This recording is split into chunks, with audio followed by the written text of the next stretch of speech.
Kali ini Mujahidah membuat jalan cerita di video ini terkait bantahan tentang polemik nasab yang belum selesai.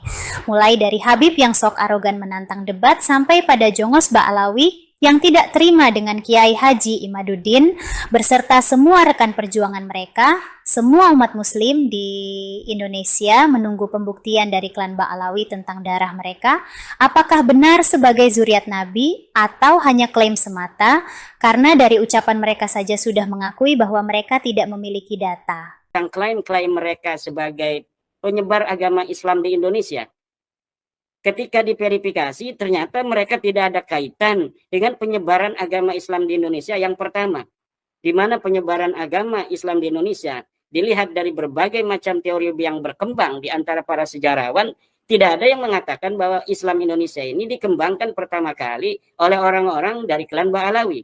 Repot kalau sudah keturunan asli bangkit, apalagi keturunan-keturunan asli dari keturunan Sadatul Ashraf dikaruniakan ilmu oleh Allah Subhanahu wa taala.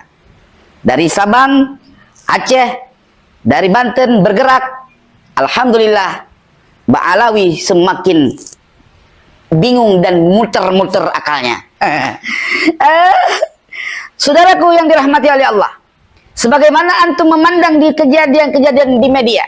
Masalah nasab ini saya juga tidak dapat membenarkan bahwa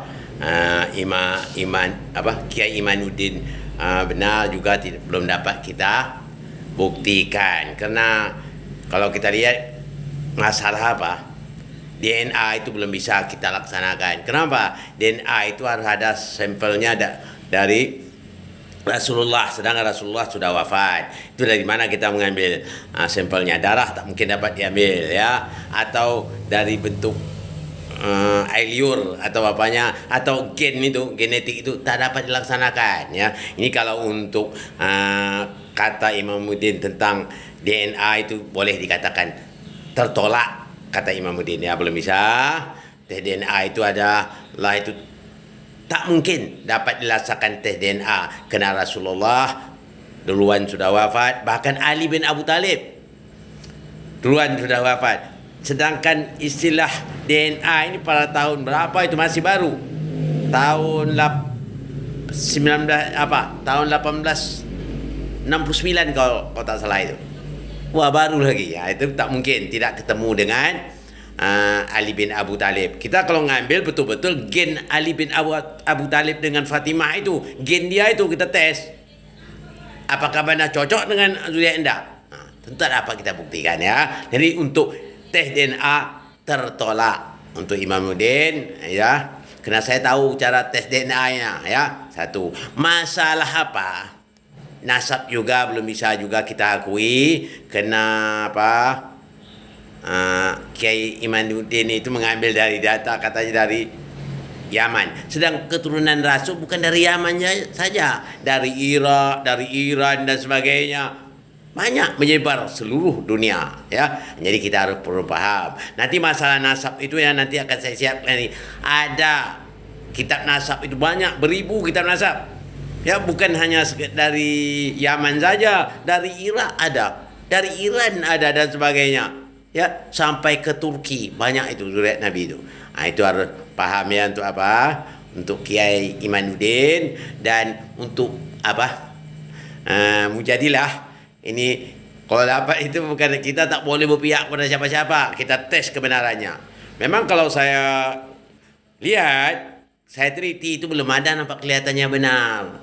Baik di pihak di pihak Imanuddin maupun di pihak Ba'alawi ini perlu kita cek ulang. Kita tabayunkan dulu, ya. Perlu kita tabayun lagi, insyaallah. Ya, nanti kalau perlu kita lihat. Saya pun belum pernah melihat kitab ini. Kitab Kiai Imanuddin ini. Entah apa kitabnya, dia bilang mungkin asal satu kitab saja mungkin. Yang namanya buku nasab itu, kitab nasab itu beribu, dari ada. Lagi Irak ada, dari Iran ada, dari Turki ada, banyak itu Imanuddin. Harus paham itu, ya. Oleh sebab itu nanti antara perdebatan antum ni belum ada keputusan, karena belum ada dasar yang menjelas yang sebenarnya, ya. Begitu juga untuk Mujadilah ini, Ni anak baru ni ya. Kita bukan asal-asal ikut-ikutan. Kita tidak berpihak pada siapa-siapa. Tidak berpihak kepada Imam Imanuddin dan tidak juga berpihak pada para habaib. Kita berpihak pada kebenaran yang datang dari Allah.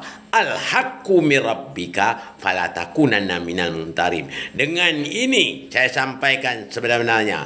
Setelah faham apa yang saya sampaikan, jangan ada persengketaan antara nasab lagi. Okey. Assalamualaikum warahmatullahi wabarakatuh.